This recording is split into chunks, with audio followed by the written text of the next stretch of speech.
I started this a minute ago, and then I just oopsied it. Anyway, yesterday my feed, everybody's crying about, or talking about Tieflings in their campaign, or Tieflings in general. I don't like them. I don't like a lot of things that other people have in their games, and it's fine. Your table, not mine. I don't give a shit. But Tieflings, Forgotten Realms, Dark Sun, Eberron, Warlocks. I hate them. I don't like them. And with Tieflings, I know that your modern mindset and all your younger players have a problem with original sin. Like they're born, but they're not just born of an orc raping someone. They were born of a demon or a devil. They're Cambions, all right? They are.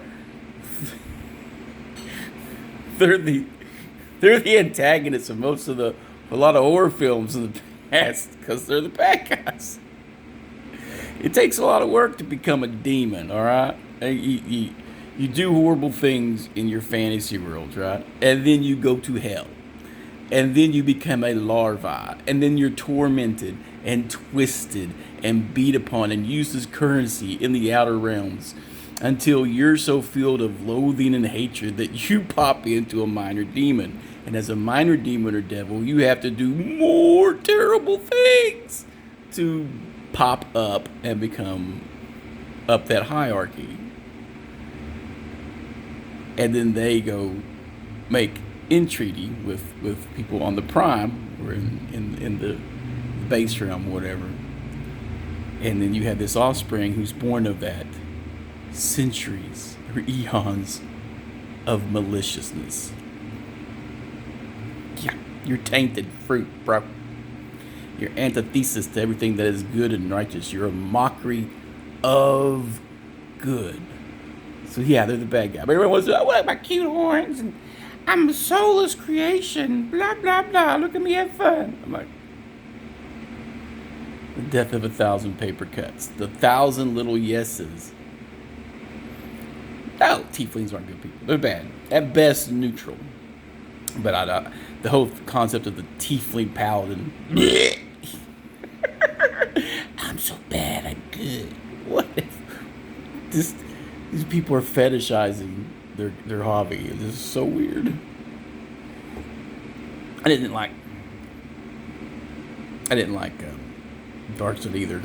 Some things didn't make sense, and you can make any environment inhospitable. It is difficult to survive on your own in the wild.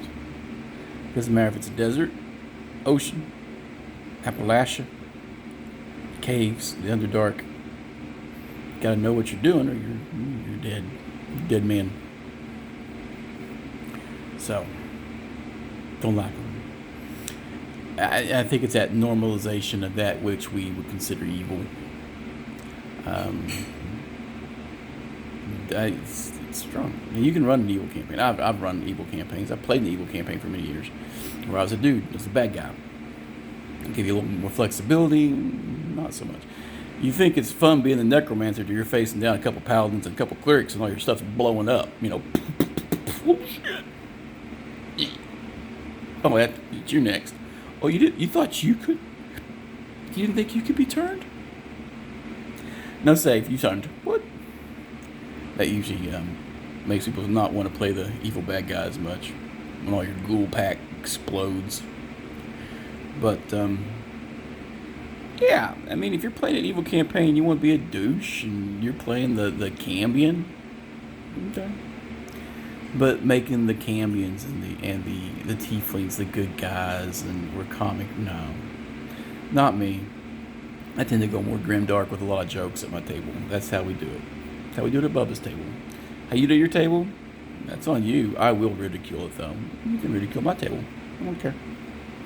So, and then the Warlock. A friend of mine, Joe, brought this up. He didn't like the Warlock. It's kind of stuffy. He can be a little stuffy.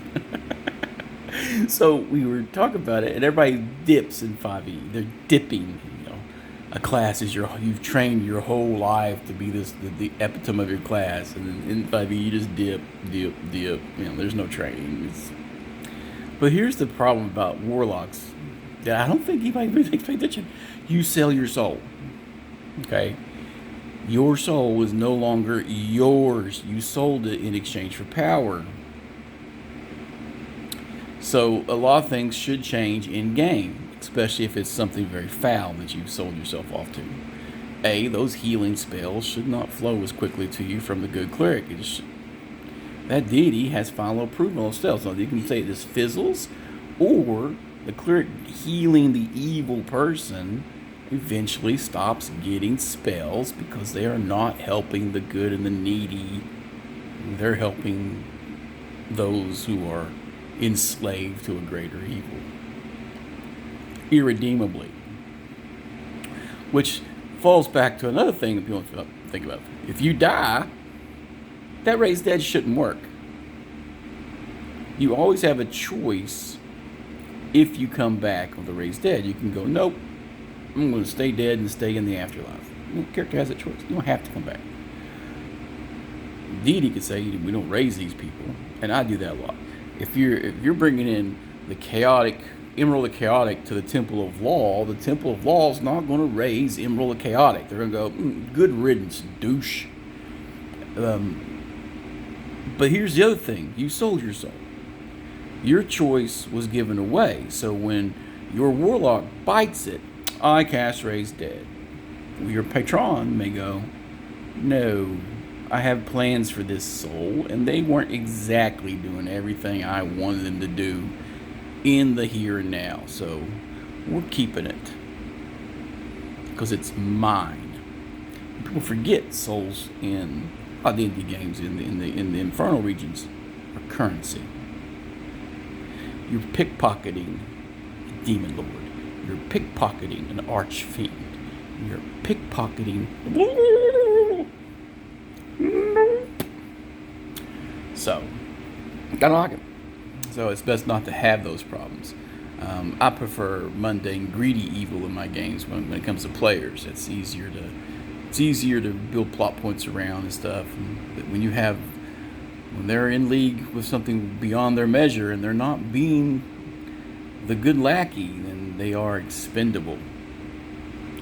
Yeah, I was running that Count campaign, and I might kick it back up. I can't stay up late, and I can't be running in these certain time frames as much. I have other obligations besides the fantasy world. But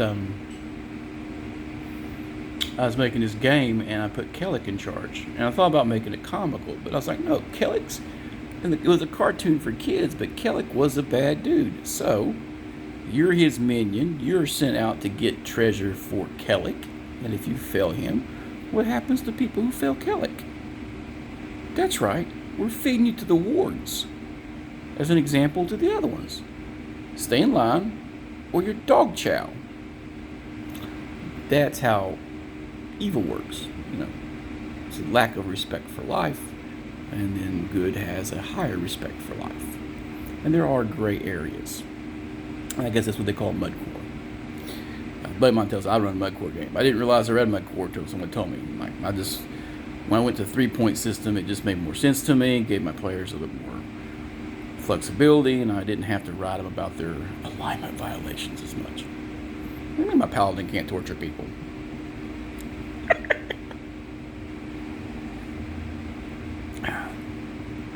Your lawful good paladin can't torture people. A lawful paladin doesn't necessarily view those guys as people. That's an orc. Not a person. That's an orc. Throw him on the rack. He'll talk, or he'll break. Either way, it doesn't matter.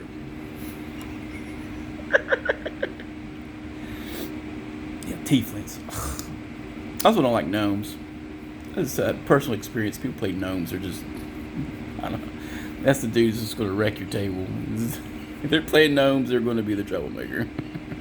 And I get it, the merry prankster, but any class could be the prankster. It's just, that niche is already filled. Gnome, halfling, dwarf, halfling, and gnomes are in the middle. So, People want to play the magic midget sometimes. Yeah. So I make them NPC race usually, or just remove them at all. Not a big gnome fan. Probably blame EQ. A lot of griefers played gnomes on that game, and it was just a min-max mentality for the jousting and other stuff. And personal experience. I know. Anecdotal. I don't care. Bite me. It's all on my table. But yeah, Tieflings suck. Don't get it. Warlocks suck. Don't get it. I understand why players want to do it. It's a munchkin thing. It's a min-max munchkin thing. But your character just sold their soul. So they are not 100% in control of their character anymore. Because they have allegiances to foreign powers. And those foreign powers literally own them. You are now infernal currency. And if you're not working to the ends of your patron in this world, you will be disposed of and used as currency as opposed to a failure on the prime material plane. Not living up to expectations, nor your end of the bargain. You dabble in the bad stuff, you get bad things happen, right? We should encourage that in the game, you know? I'd like to see a big heroic group, but we're working on it. But I think that's enough about Tieflings. It's a personal dislike. Dark Sun sucks. I hate it. Eberron. Bleh. Yeah. Anyway, later.